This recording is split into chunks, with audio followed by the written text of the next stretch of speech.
नमस्कार, हिंदी निधि में आप सभी का स्वागत है।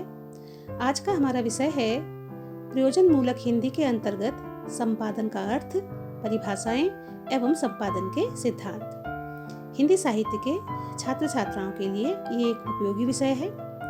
चलिए हम इस विषय पर चर्चा करते हैं। सबसे पहले हम जानेंगे संपादन का अर्थ। संपादन का अर्थ है किसी सामग्री को त्रुटि मुक्त करके उसे पढ़ने लायक बनाना। दूसरे शब्दों में हम कह सकते हैं कि जो भी खबरें रिपोर्टिंग टीम के द्वारा लाई जाती हैं, उन्हें शुद्ध करके प्रकाशित करने का कार्य संपादन कहलाता है। जब कोई रिपोर्टर कोई समाचार लाता है, तब उपसंपादक अथवा संपादक उसे ध्यान से पढ़ता है और उसमें व्याकरण, भाषा शैली अथवा वर्तनी संबंधी जो भी अशुद्धियां होती हैं, उन्हें दूर करता है और फिर उसके बाद वह निर्धारित करता है कि किस समाचार को कितना महत्व दिया जाए और समाचार पत्रों में उसे कहाँ स्थान दिया जाए। वस्तुतः संपादन एक स्वतंत्र विधा है जिसको किसी सिद्धांत अथवा नियम के आधार पर ढाला नहीं जा सकता। किसी भी पत्र के संपादक का अपना विशिष्ट व्यक्तित्व एवं भाषा प्रस्तुतिकरण का तरीका होता है जो संपादकीय रूप में दृष्टिगोचर होता है। अब हम बात करेंगे संपादन के सिद्धांत की कि वे कौन कौन से सिद्धांत हैं जिसके आधार पर किसी भी समाचार पत्र में समाचारों का संपादन किया जा सकता है। समाचार संगठन का पहला कर्तव्य अपने पाठकों का विश्वास बनाए रखना है। समाचार संगठन की सफलता उसकी विश्वसनीयता पर आधारित होती है। इसकी साख बनी रहे, इसके लिए कुछ सिद्धांत और नियम बनाए गए हैं जिन्हें संपादन के सिद्धांत कहा जाता है। वे सिद्धांत हैं: नंबर 1 तथ्यों की शुद्धता, नंबर 2 वस्तुपरकता, 3 निष्पक्षता, 4 संतुलन, 5 स्रोत। सबसे पहले हम बात करेंगे तथ्यों की शुद्धता की। संपादन करते समय संपादन मंडल का यह पहला कर्तव्य बनता है कि वह तथ्यों की शुद्धता पर ध्यान दे। अर्थात किसी भी समाचार पत्र में समाचारों को प्रकाशित करने, उनका संपादन करने के लिए व्यक्तियों का एक समूह होता है जिसे संपादन मंडल कहा जाता है।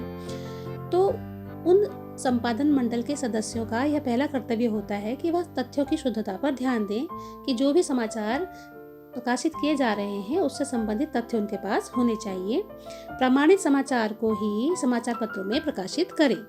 ऐसा नहीं कि जिसका कोई प्रमाण नहीं है ऐसे समाचार प्रकाशित कर दिए जाएं। समाचार की विश्वसनीयता बनाए रखने के लिए यह आवश्यक है कि तथ्य सही और सटीक हो। अब जो दूसरा सिद्धांत है वो है वस्तुपरकता। संपादन करते समय संपादक मंडल को यह ध्यान रखना चाहिए कि समाचार, घटनाएं तथा तथ्य उसी रूप में रखे जाएं जिस रूप में वह घटित होती हैं। पत्रकार के मन के अनुसार उसका स्वरूप नहीं बदलना चाहिए।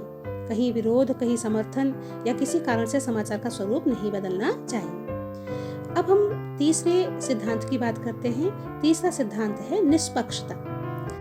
समाचार पत्रों में निष्पक्षता का आशय है कि जो पत्रकार हैं या जो संपादक हैं उन्हें किसी पक्ष में झुकना नहीं है। अगर वो रहें तो न्याय के पक्ष में रहें, किसी व्यक्ति, पार्टी अथवा विचारधारा के पक्ष में न रहें। संपादन का चौथा सिद्धांत है संतुलन। कभी कभी किसी समाचार पत्र में एक से अधिक पक्ष भागीदार होते हैं। ऐसे में संतुलन बनाए रखने की जरूरत होती है। कभी कभी पत्रकारिता पर यह आरोप लगने लगता है कि वह किसी खास व्यक्ति अथवा घटना का एक तरफा रिपोर्ट प्रस्तुत कर रहा है।